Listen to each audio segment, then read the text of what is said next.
નમસ્કાર દોસ્તો, સ્વાગત છે તમારું તમારી પોતાની YouTube channel GK by M K sir Gujarati GK પર. મિત્રો, આજે આપણા વિડીયોમાં 13 જુલાઈ 2026ના 15 મોસ્ટ આઈએમપી ટોપિકને કવર કરીશું અને દરેક ટોપિકના પરીક્ષાલક્ષી મુદ્દા પણ જાણીશું. તો પૂરો વિડીયો બહુ ધ્યાનથી જોજો. લાસ્ટમાં તમારી ટેસ્ટ હશે જેના જવાબ તમારે કોમેન્ટમાં આપવાના છે. સાથે જ મિત્રો, આ ગુજરાતની એકમાત્ર ચેનલ છે કે જ્યાં દરરોજ સવારે 8 વાગે 20 મિનિટ જેટલા નાનકડા વિડીયોમાં જ રોજના 15 મોસ્ટ આઈએમપી ટોપિક તમને ડિટેલમાં કવર કરાવીએ છીએ અને સાથે તમને ડેઇલી, વીકલી અને મંથલી રિવિઝન પર કરાવીએ છીએ. તો જે મિત્રો ચેનલને રેગ્યુલર ફોલો કરતા હશે તેઓ કોઈપણ કોમ્પિટિટિવ એક્ઝામની તૈયારી કરે છે, તેમાં કરંટ અફેર્સ બાબતે તમારે બીજું કશું જ જોવાની જરૂર નહીં પડે. તો મિત્રો, જો હજુ સુધી ચેનલને સબસ્ક્રાઇબ ના કરી હોય તો પ્લીઝ જલ્દીથી કરી લો. તો ચલો વિડીયો સ્ટાર્ટ કરીએ. આઈસીસી હોલ ઓફ ફેમમાં સામેલ થનારા 10મા ભારતીય કોણ બન્યા છે? તો મિત્રો, આજે આઈસીસીનું હોલ ઓફ ફેમ છે, તેમાં સામેલ થનારા 10મા ભારતીય ક્રિકેટરનું નામ છે સૌરવ ગાંગુલી. પૂર્વ ભારતીય કેપ્ટન સૌરવ ગાંગુલી, મહિલા ક્રિકેટર અંજુમ ચોપડા અને ઇંગ્લેન્ડના કેવિન પીટરસનને જુલાઈ 2026માં સામેલ કરવામાં આવ્યા છે. સૌરવ ગાંગુલી આ સન્માન મેળવનારા 10મા પુરુષ ભારતીય ક્રિકેટર છે, જ્યારે અંજુમ ચોપડાની વાત કરીએ તો તેઓ ભારતની ત્રીજી મહિલા ક્રિકેટર છે. અત્યાર સુધી આ પ્રતિષ્ઠિત યાદીમાં સામેલ થનારા કુલ ભારતીયો કે જેમાં પુરુષ અને મહિલા બંનેની વાત કરીએ તો ટોટલ આંકડો થઈ ગયો છે 12. આ નવા ખેલાડીઓને સામેલ થયા પછી આઈસીસી હોલ ઓફ ફેમમાં કુલ સભ્યો કે એટલે કે તમામ દેશોના ટોટલ વ્યક્તિ ગણીએ તો તેમની સંખ્યા 125 થઈ ગઈ છે.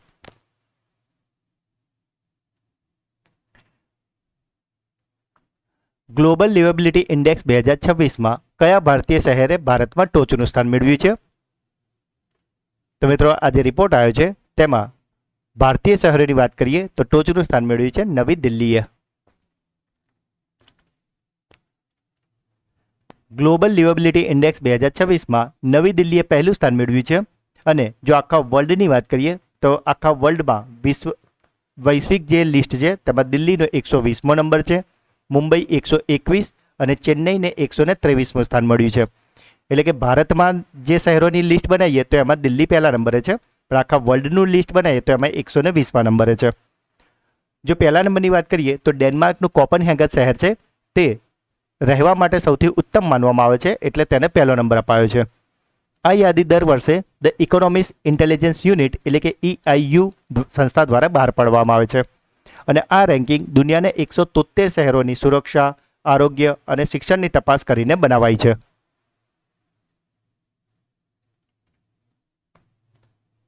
બાગાયતમાં સારા પ્રદર્શન કરવા માટે કયા રાજ્યને એગ્રીકલ્ચર લીડરશિપ એવોર્ડ મળ્યો છે? તો મિત્રો, આ જે એવોર્ડ છે એગ્રીકલ્ચર લીડરશિપ એવોર્ડ તે મળ્યો છે આપણા ગુજરાતને.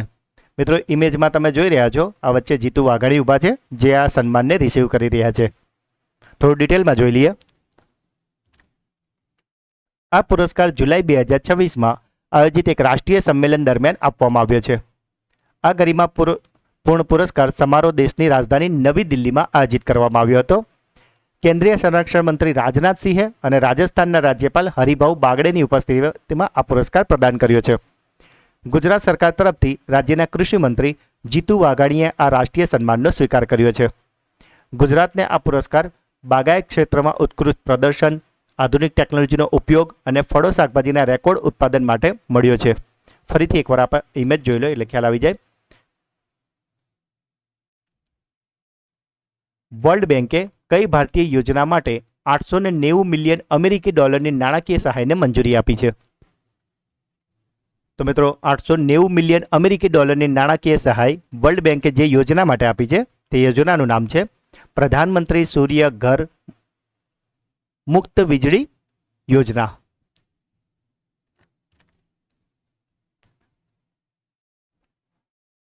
વિશ્વ બેંકે આ વિશાળ નાણાકીય પેકેજને 9 અને 10 જુલાઈ 2026ના રોજ મંજૂરી આપી છે અને આ રકમનો ઉપયોગ સમગ્ર ભારતના ગ્રામીણ અને શહેરી વિસ્તારોમાં લગભગ 1 કરોડ ઘરોની છત પર સોલર પેનલ લગાવવા માટે કરવામાં આવશે. આ પેકેજ વિશ્વ બેંક દ્વારા આપવામાં આવી છે કે જેમાં 820 મિલિયન ડોલરની લોન, 60 મિલિયન ડોલરની રાહત દરની લોન અને 10 મિલિયન ડોલરની ગ્રાન્ટ એટલે કે અનુદાન સામેલ છે. ભારત સરકાર આ રકમનો ઉપયોગ તેનું જે ફ્લેગશિપ કાર્યક્રમ છે પીએમ સૂર્યઘર મફત વીજળી યોજના અને તેના દ્વારા દેશના સૌર ઉર્જાના માળખાને મજબૂત કરવા માટે આ નાણાકીય સહાયનો ઉપયોગ કરશે. આનો મુખ્ય ઉદ્દેશ્ય છે રહેણાંક સૌર ઉર્જાને પ્રોત્સાહન આપવો, મધ્યમ અને ગરીબ પરિવારના વીજળીના બિલને ઘટાડવું અને કોઈપણ ગેરંટી વગર લોન ઉપલબ્ધ કરાવવાનો આનો મુખ્ય ઉદ્દેશ્ય છે. AISHE રિપોર્ટ અનુસાર ઉચ્ચ શિક્ષણ સકળ નોંધણી ગુણોત્તરમાં કયા રાજ્યએ દેશભરમાં ટોચનું સ્થાન મેળવ્યું છે? તો મિત્રો આજે સકળ નોંધણી ગુણોત્તર આવ્યો છે તેમાં સૌથી ટોપ પર રહ્યું છે તે રાજ્ય છે તમિલનાડુ. મિત્રો જો હજુ સુધી વિડીયોને લાઇક ના કરી હોય તો રિક્વેસ્ટ છે કે અત્યારે જ કરી લો.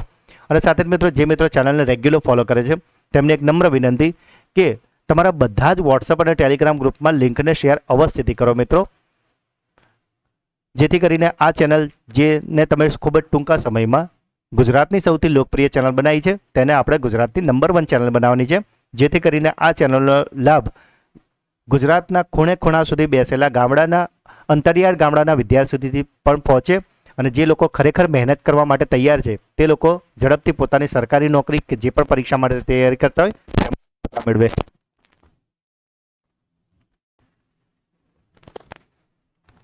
ભારત અને કયા દેશે 2030 સુધીમાં પોતાના દ્વિપક્ષીય વ્યાપારને બમણો કરવાનો લક્ષ્યાંક રખાયો છે? તો મિત્રો આજે દ્વિપક્ષીય વ્યાપારને બમણો કરવાનો લક્ષ્યાંક છે 2030 સુધીમાં, તે રખાયો છે ભારત અને ન્યૂઝીલેન્ડ વચ્ચે. નાબાર્ડની સ્થાપના કયા વર્ષ અને કઈ તારીખે કરવામાં આવી છે? તો મિત્રો આજે નાબાર્ડ છે તેની સ્થાપના થઈ છે 12 જુલાઈ 1982ના રોજ. અને મિત્રો આજે છે 12 જુલાઈ અને માટે જ આજે એનો સ્થાપના દિવસ હોવાથી આ અત્યારે ચર્ચામાં છે.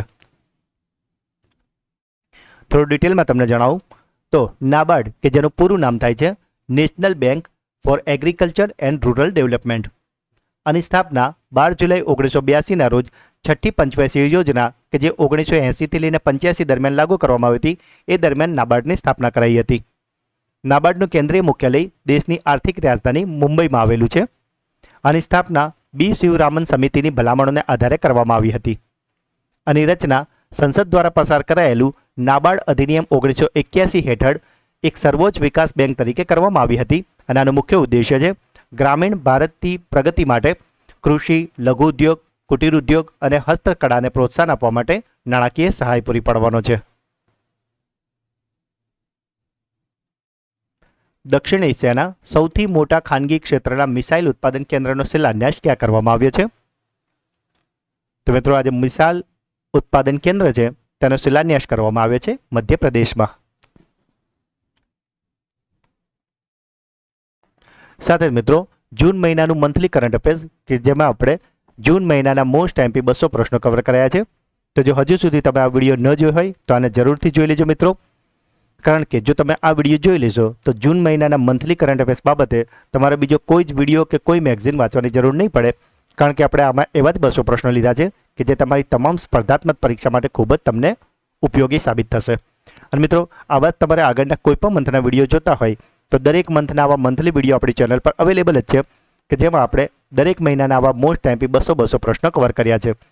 મિત્રો આ બધા જ ક્વોલિટી વિડીયો છે અને આપણા બધા જ પ્રશ્નો તમારી તમામ સ્પર્ધાત્મક પરીક્ષામાં તમને ખૂબ જ ઉપયોગી થવાના જ છે. માટે આ મંથલી વિડીયોને જરા પણ મિસ ન કરતા.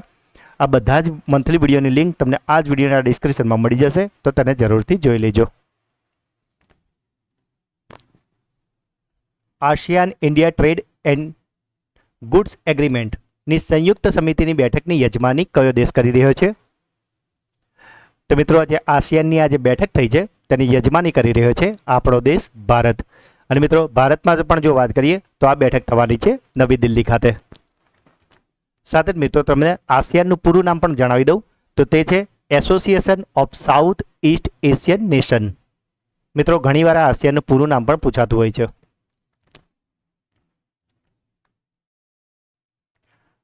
કયા પ્રોજેક્ટને WSIS પુરસ્કાર 2026થી સન્માનિત કરવામાં આવ્યો છે? તો મિત્રો આ WSI પુરસ્કાર 2026 છે તેનાથી સન્માનિત થયો છે તે છે સમૃદ્ધ ગ્રામ પ્રોજેક્ટ. કઈ રાજ્ય સરકારે પોતાની પહેલી ડેટા સેન્ટર નીતિ કે જે 2026થી 29 માટે લોન્ચ કરી છે? તો મિત્રો આ જે ડેટા સેન્ટર નીતિ છે 26થી 29 માટેની, તેને લોન્ચ કરી છે ગુજરાતે.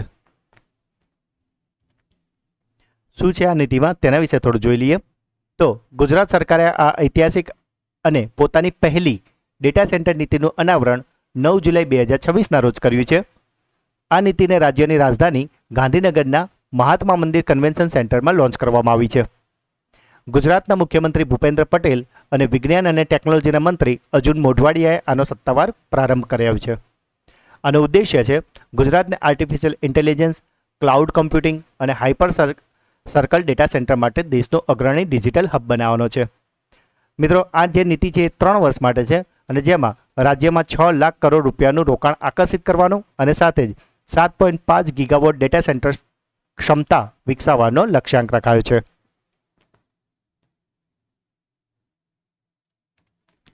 આ ખૂબ જ મહત્વનો પ્રશ્ન છે. ભારતીય મૂળના કયા નાસા અંતરિક્ષ યાત્રીને આંતરરાષ્ટ્રીય અંતરિક્ષ સ્ટેશન મોકલવામાં આવી રહ્યા છે?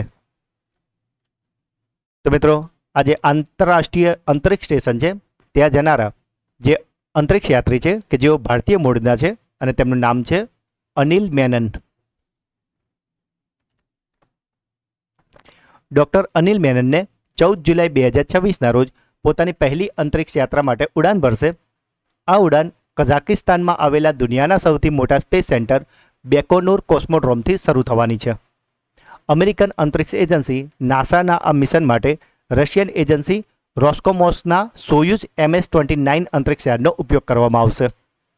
તેઓ આ મિશનમાં ફ્લાઇટ એન્જિનિયર તરીકે રશિયન અંતરિક્ષ યાત્રીઓ પ્યોત્ર દ્યુબ્રોવ અને અન્ના કિકીના સાથે રવાના થશે. તેઓ ત્યાં અંદાજે 8 મહિના જેટલું રહીને શૂન્ય ગુરુત્વાકર્ષણની માનવ શરીર પર થતી અસર અને સ્પેસ મેડિસિન પર મહત્વપૂર્ણ વૈજ્ઞાનિક સંશોધનો પર રિસર્ચ કરશે. જો વાત કરીએ ડૉક્ટર અનિલ મેનનની, તો તેમનો જન્મ અમેરિકાના મિનિયાપોલિસમાં થયો છે, પરંતુ તેઓ મૂળ ભારતીય છે અને તેમનો પરિવાર ભારતના કેરલમ રાજ્યના પલક્કડથી બિલોંગ કરે છે.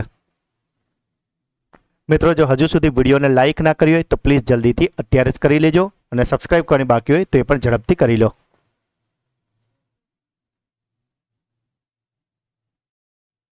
કયા દેશમાં એક સમારોહ દરમિયાન હ્યુમેનોઇડ રોબોટના લગ્ન કરવામાં આવ્યા છે?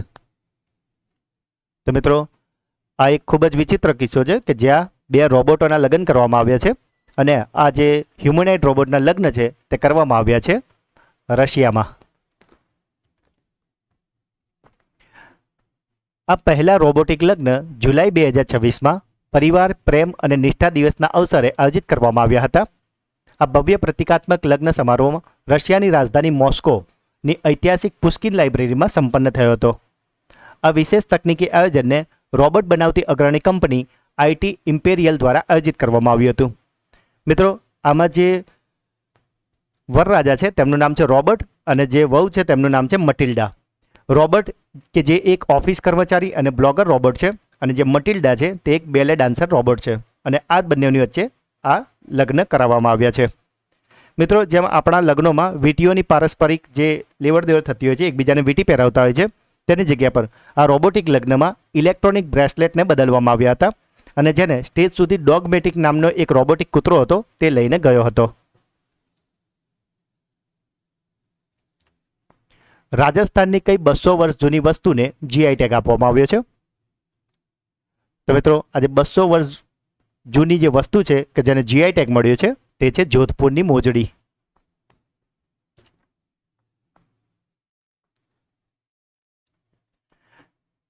બિટવીન તેહરાન એન્ડ તેલ અવીવ ગાઝા સ્ટોરી ઓફ અનએન્ડિંગ વોર આ પુસ્તકના લેખક કોણ છે? તો મિત્રો આ જે પુસ્તક છે બિટવીન તેહરાન એન્ડ તેલ અવીવ તેને લખ્યું છે રાજીવ અગ્રવાલે. મિત્રો આ એ બુકનું હોમ પેજ તમે સ્ક્રીન પર જોઈ રહ્યા છો. તો મિત્રો આ હતા આજના 15 પ્રશ્નો. હવે સમય છે તમારા સુપર ફાસ્ટ ફ્લેશ રિવિઝનનો કે જેમાં શનિવારના જે 15 પ્રશ્નો હતા તેનું ફટાફટથી ફ્લેશ રિવિઝન કરી લઈએ. કારણ કે મિત્રો ગઈકાલે હતો આપણો સુપર સન્ડે ક્લાસ કે જેમાં આપણે વીકલી રિવિઝનમાં ગયા અઠવાડિયાના 50 મોસ્ટ આઈએમપી પ્રશ્નોનું રિવિઝન કરાયું હતું. તો જે મિત્રો હજુ સુધી તે વિડીયો ન જોયો હોય તો તેને જરૂરથી જોઈ લેજો. તો મિત્રો શનિવારનો પહેલો પ્રશ્ન હતો વિશ્વ વસ્તી દિવસ દર વર્ષે કયા દિવસે ઉજવવામાં આવે છે? તો મિત્રો આજે વર્લ્ડ પોપ્યુલેશન ડે છે તે ઉજવવામાં આવે છે 11 જુલાઈના રોજ. ભારતના 98માં ગ્રેન્ડ માસ્ટર કોણ બન્યા છે? તો મિત્રો જે 98માં ગ્રેન્ડ માસ્ટર છે તેમનું નામ છે અશ્વથ એસ. તો મિત્રો અહીંયાથી તમારા માટે ક્લાસરૂમ ક્વેશ્ચન છે કે આ છે 98ના, તો આમની આગળના બે કયા કયા હતા ગ્રાન્ડ માસ્ટર, એટલે કે 96 અને 97 નંબરના ગ્રાન્ડ માસ્ટર કોણ હતા તે તમારે મને કોમેન્ટમાં જણાવવાનું છે. આ તમારો ક્લાસરૂમ ક્વેશ્ચન. શિક્ષકો માટે ગુરુ દક્ષિણા નામની કેશલેસ તબીબી યોજના કઈ રાજ્ય સરકારે શરૂ કરી છે? તો મિત્રો ગુરુ દક્ષિણાને શરૂ કરી છે ઉત્તર પ્રદેશે. ભારત અને કયા દેશ વચ્ચે યુરેનિયમની ડીલ થઈ છે?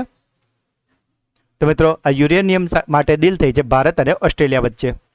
ઈસરોએ ગગનયાન પેરાશૂટ એરડ્રોપનું સફળ પરીક્ષણ ક્યાં કર્યું છે? તો આ પરીક્ષણ કરાયું છે મધ્યપ્રદેશમાં. દેશની સૌથી મોટી લેન્ડસ્લાઇડ વોર્નિંગ સિસ્ટમ કઈ આઈઆઈટીએ બનાવી છે? તો મિત્રો આ છે આઈઆઈટી મંડી કે જેણે આ લેન્ડસ્લાઇડ વોર્નિંગ સિસ્ટમ બનાવી છે. માનસ અને મહાભારત નામનું આંતરરાષ્ટ્રીય સભ્યતા અધ્યયન કેન્દ્ર ક્યાં સ્થાપવામાં આવ્યું છે? તો મિત્રો આ સ્થાપાયું છે કિર્ગિસ્તાનમાં.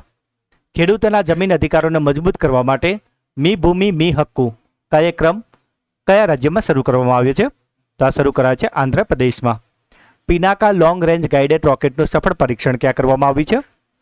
તો પરીક્ષણ કરાયું છે ઓડિશામાં. દેશનો પહેલો 6 લેન રનવે અંડરપાસ કયા એરપોર્ટ પર બનશે?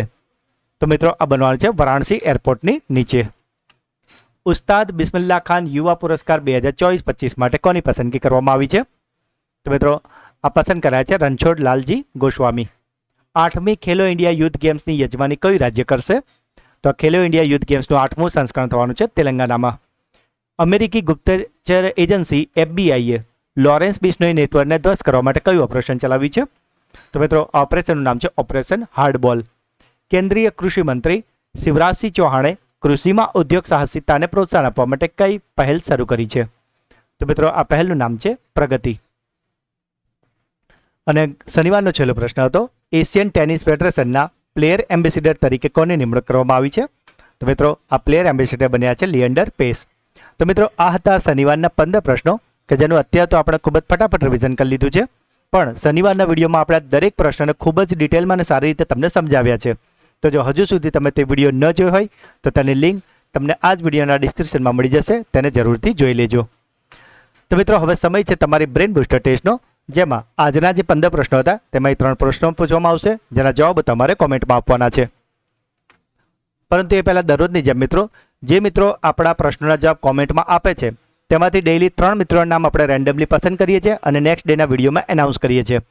તો ગઈકાલના વિડીયોમાં જે મિત્રોએ જવાબો આપ્યા છે તેમાંથી જે 3 મિત્રોના નામ પસંદ થયા છે તે 3 મિત્રોના નામ છે ભીમસિંહ રાજપૂત, વર્ષા પ્રજાપતિ અને CRC ડાભેલા. તો આ 3 મિત્રોને ખૂબ ખૂબ અભિનંદન કે જેઓ દરરોજ આપણી ચેનલના વિડીયોને જુએ તો છે જ, સાથે brain booster quiz, classroom question અને વિડીયો અંગેના પ્રતિભાવ જરૂરથી જણાવે છે. તો મિત્રો જો તમે પણ ચેનલ પર નવા હોય તો પ્રશ્નો જવાબ જરૂરથી આપજો. બની શકે કે આવતીકાલના વિડીયોમાં તમારું નામ પણ એનાઉન્સ થાય. તો મિત્રો આજનો પહેલો સવાલ છે ICC હોલ ઓફ ફેમમાં સામેલ થનારા 10મા ભારતીય કોણ બન્યા છે? બાગાયતમાં સારા પ્રદર્શન માટે કયા રાજ્યને એગ્રીકલ્ચર લીડરશિપ એવોર્ડ મળ્યો છે?